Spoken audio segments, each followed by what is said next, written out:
Today what I have to show you is how to fix up a door latch. It's really hard to turn the thumb lock. You go to turn it and sometimes it's working easy, sometimes it's not. Welcome back to Kung Fu Maintenance, where I show you how to make the most likely repairs you'll need to make in your lifetime. If you'd like to get the latest videos, subscribe and then hit the little bell icon right at the subscribe button and it'll notify you of any new videos when they're released for you. Welcome to Kung Fu Maintenance. Today what I have to show you is how to fix up a door latch. It's really hard to turn the thumb lock. You go to turn it and sometimes it's working easy, sometimes it's not. You see how this is not latching properly. I can force it. I'll show you. Okay, kind of tough to do. And if I lift it a little, now it turns easy.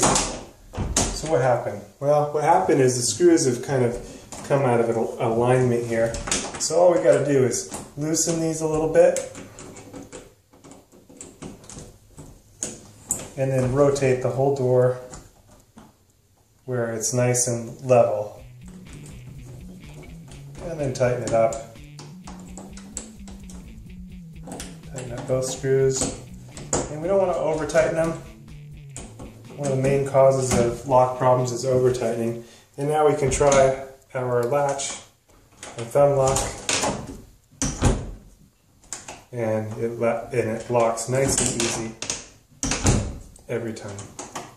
So we're good to go. That's how to fix that up. Sometimes these just start to sag over time or whatever. So just a simple loosening, realigning, tightening, and now we're good to go. Nice and easy. For a privacy door lock for a bedroom or bathroom. Same situation happens all the time for either one. Good to go. A quick search of my YouTube channel, you should be able to find a bunch of material that'll be helpful to your maintenance needs, and links to tools and parts used in the videos can be found in the descriptions below.